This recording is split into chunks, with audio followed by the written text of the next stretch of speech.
Oreo. There is no chocolate shake more ordered, more photographed, or more argued about than this one. Oreo cookies.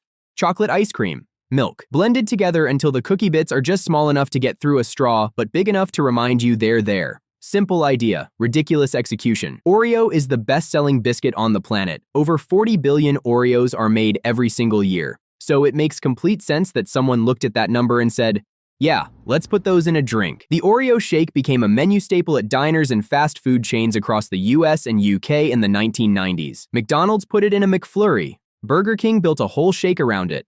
Dairy Queen, Shake Shack, Five Guys. Everyone has a version. Everyone thinks theirs is the best, and everyone is wrong about someone else's. The McDonald's McFlurry fans will die on that hill. The Shake Shack crowd thinks fast food versions are embarrassing. Dairy Queen people just quietly know they're right and don't feel the need to argue about it. The real debate with an Oreo shake is the texture.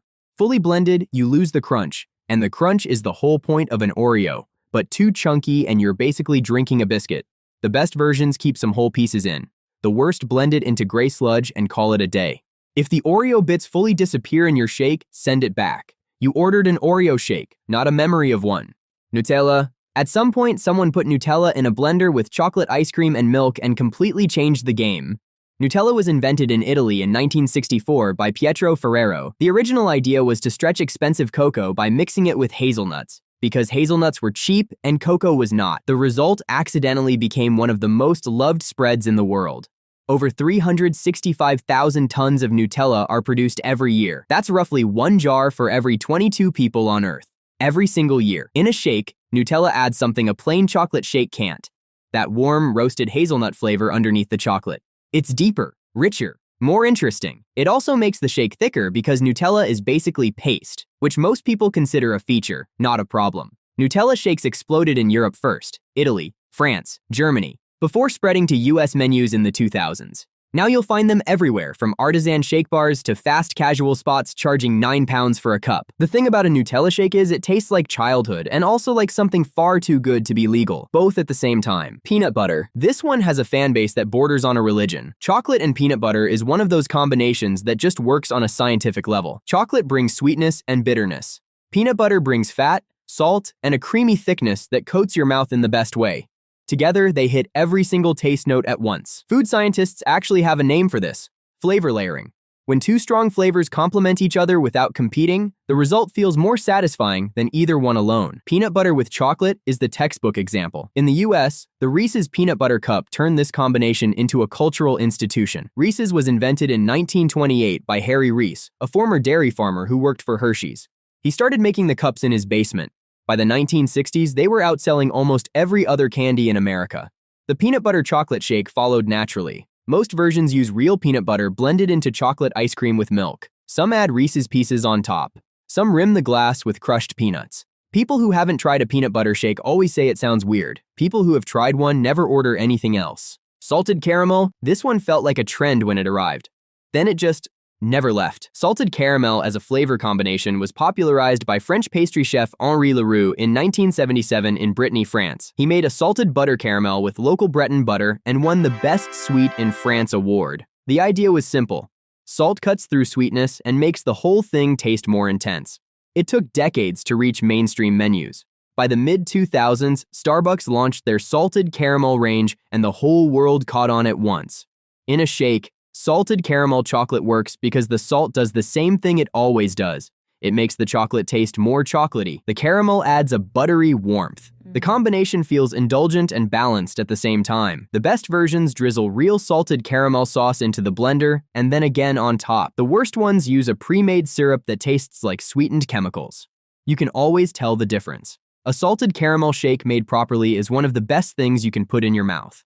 A bad one tastes like someone dropped a salt shaker in a tin of syrup. Mocha. This is the one for people who need their shake to also do something. Mocha is espresso and chocolate combined. The word itself comes from the port city of Mocha in Yemen, one of the earliest and most important coffee trading ports in the world from the 15th century onwards.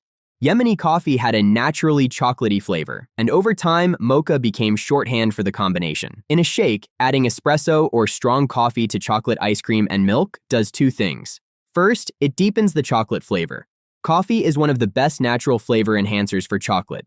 which is why most good brownie recipes include a shot of espresso even when you can't taste the coffee directly.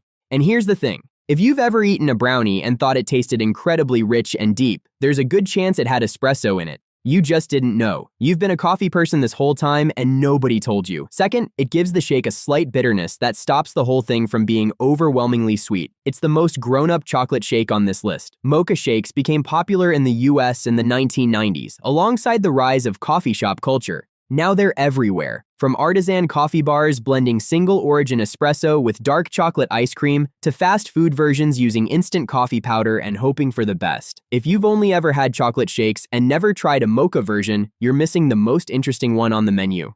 Rocky Road. Rocky Road has one of the most specific origin stories in food history. It was invented in 1929 in California by William Dreyer. Yes, that Dreyer, of Dreyer's Ice Cream. He mixed chocolate ice cream with marshmallows and chopped walnuts. The name Rocky Road was chosen deliberately. It was the year of the Wall Street crash and the start of the Great Depression. The idea was to give people something to smile about, a name chosen to cheer people up during the worst economic crisis of the century. That's the whole backstory.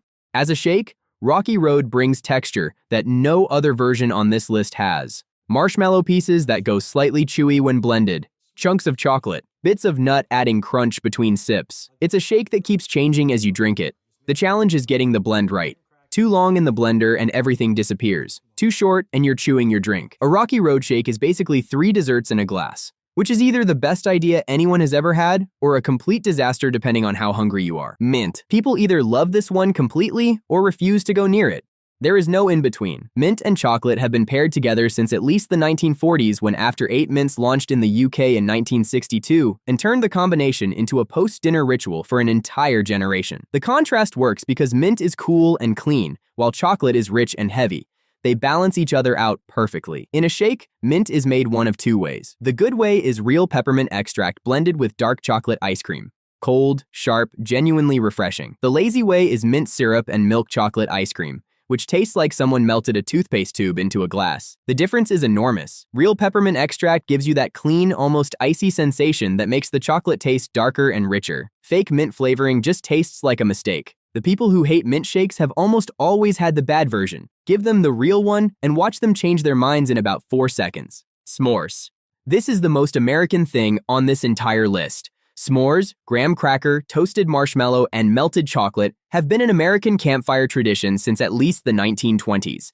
The first printed recipe appeared in a Girl Scouts handbook in 1927. The name is a contraction of some more, as in everyone always wants some more. As a shake, s'mores is the most layered flavor experience here. You've got the chocolate base, the vanilla sweetness of toasted marshmallow, and the slightly earthy, honey-flavored crunch of graham cracker. The best versions toast real marshmallows and blend them in while they're still warm, which creates little pockets of caramelized sweetness throughout the shake. Some places brulee the top with a kitchen torch. Some crush graham crackers around the rim of the glass.